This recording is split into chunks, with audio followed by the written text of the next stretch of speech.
মা বলে, আজ রাতের খাবার ডাল পুরি করলে কেমন হয় রে? আমি বললাম, বেশ ভালোই হয় তো, করো।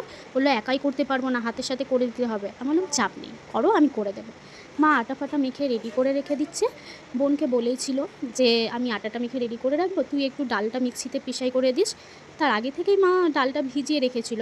তো সমস্ত ডাল এখন পেশাই করা হয়ে গিয়েছে, দিয়ে থালাতে ঢেলে নিয়েছে। পেশাই করা ডালে মা আরও কিছু মশলা হয়তো মিশিয়ে নেবে। বোন আর মা এখানে সমস্ত কিছু রেডি করতে বসে পড়েছে। মা আটার লইগুলো গোল গোল করে দিচ্ছিল বাটির মতন করে। বোন তাতে ডালের পুরগুলো ভরে রেখে দিচ্ছে, যাতে পরবর্তীকালে মা আর বোনের একটু সুবিধা হয়। তা করতে করতে আমি একটু আলুর তরকারি করে নেব। মা বলে দিয়েছিল, আমি এগুলো রেডি করছি, তা করতে তুই একটু আলুর তরকারি করে নিস। এখন তেল দিয়ে দিয়েছিলাম কড়াইয়ে। এবার তেলে আমি একটু কালো জিরে ফোড়ন দিই। আলুগুলো এবার আস্তে আস্তে আমি ছেড়ে দেব, কারণ আমাদের সমস্ত কিছুতেই, রুটি হোক, ডালপুরি হোক, লুচি হোক, এর মধ্যে আলুর তরকারিটাই বেশ খেতে ভালোবাসি।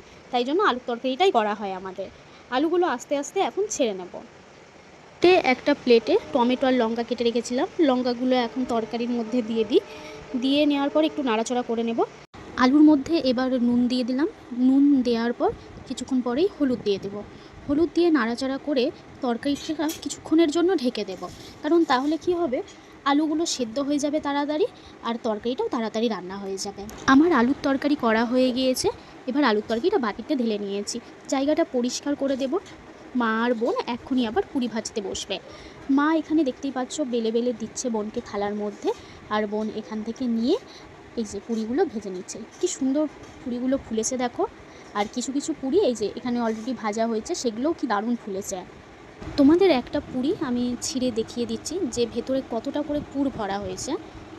দাঁড়াও, এই যে দেখে নাও কতটা করে পুর ভরা হয়েছে, দেখতে পাচ্ছ তোমরা বন্ধুরা।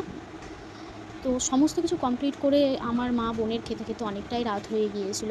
তোমরা কিন্তু অবশ্যই কমেন্ট করো কে কে এরকম ধরনের পুরি খেতে ভালোবাসো।